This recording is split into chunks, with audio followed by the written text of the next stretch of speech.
આજે આપણે 14નો ઘડિયો શીખીએ. ઓકે, તો 14ના ઘડિયામાં આપણે સૌપ્રથમ 1 અને 2 લખવાનું છે. ત્યારબાદ 4, 5 એમ એક અંક છોડતું જવાનું છે. પછી 7, 8, 9 3 લખવાનું છે. ત્યારબાદ 11 લખવાનું છે. પછી 12 અને લાસ્ટમાં 14. ઓકે, આટલા સુધી સમજ પડી ગઈ વિદ્યાર્થી મિત્રો? પછી આપણે શું કરવાનું છે, અહીંયાથી જો 14 છે તો અહીંયા 14 લખી આપીએ. ઓકે, અહીંયા 14 લખીએ. પછી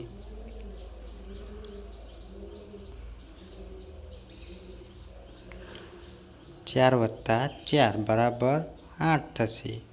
બરાબર ને? 8 + 4 બરાબર 12 થશે. તેમાંથી એકમનો અંક 2 લખીશું. 2 + 4 બરાબર 6 થશે. તો અહીંયા 6 લખીશું.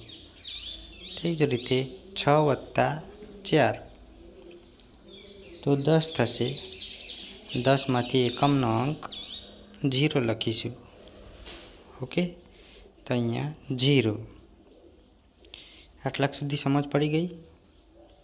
હવે બીજી બાજુ જોઈએ. અહીંયા 4 આવશે. પછી 4 + 0 બરાબર 4. ઓકે, એટલે આપણે 4 લખ્યું.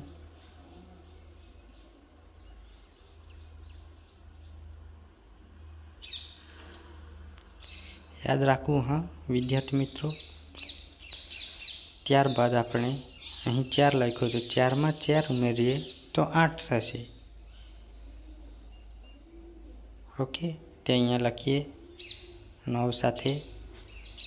અને 8માં 4 ઉમેરીએ તો 12 થશે. 12 માંથી એકમનો અંક 2 લખીશું. બરાબર છે? પછી 2 + 4 બરાબર 6 થશે. તો અહીંયા લખીશું 6. ઓકે, પછી લાસ્ટ બાકી છે તેમાં નીચે 0 લખી આપવાનું. ઓકે, જે આપણો 14નો ઘડિયો થઈ જાય છે. આવા જ વિડીયો જોવા માટે ચેનલને લાઈક અને સબસ્ક્રાઈબ કરી આપજો. Thank you.